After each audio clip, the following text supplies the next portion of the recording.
Good day, I'm Lorraine Mendez, and this is your JIS News for Tuesday, July 14.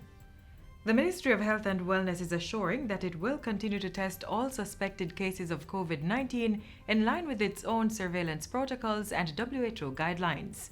That assertion comes from Chief Medical Officer Dr. Jacqueline Bisesa-McKenzie. We are not testing less in terms of testing suspected cases. Several weeks ago, the WHO Director General spoke about test. And what he said was test all suspected cases. Suspected cases are cases that meet the case definition. And we are not stepping back from that.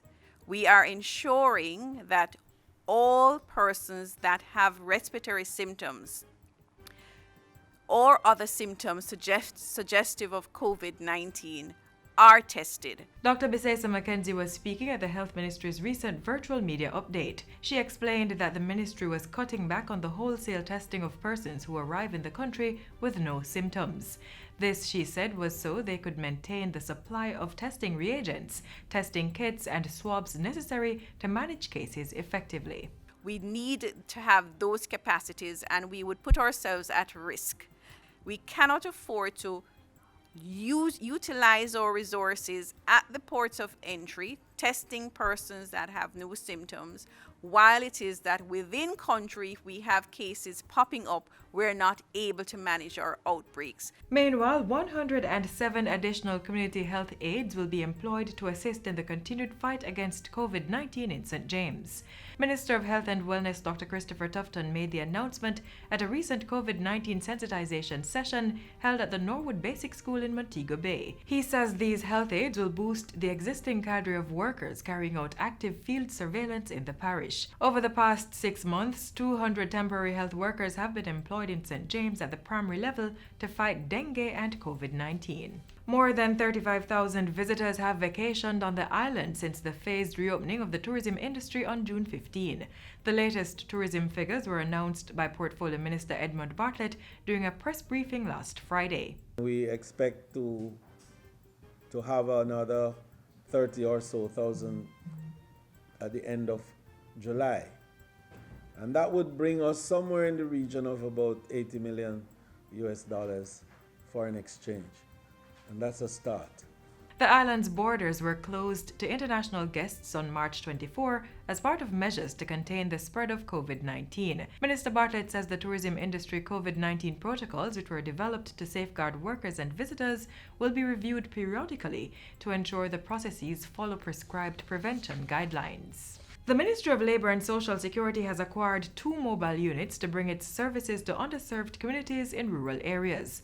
Portfolio Minister Mike Henry commissioned the units into service during a recent ceremony at the ministry's downtown Kingston offices. The air-conditioned buses have been outfitted with office areas, a client number tracking system, public address system, and sanitizing stations. They were retrofitted at a cost of approximately $25.5 million with funding from the government and Inter-American Development Bank, the IDB.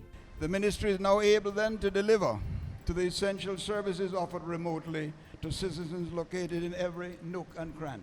The buses will primarily be utilized to promote the Program of Advancement through Health and Education PATH and the National Insurance Scheme NIS.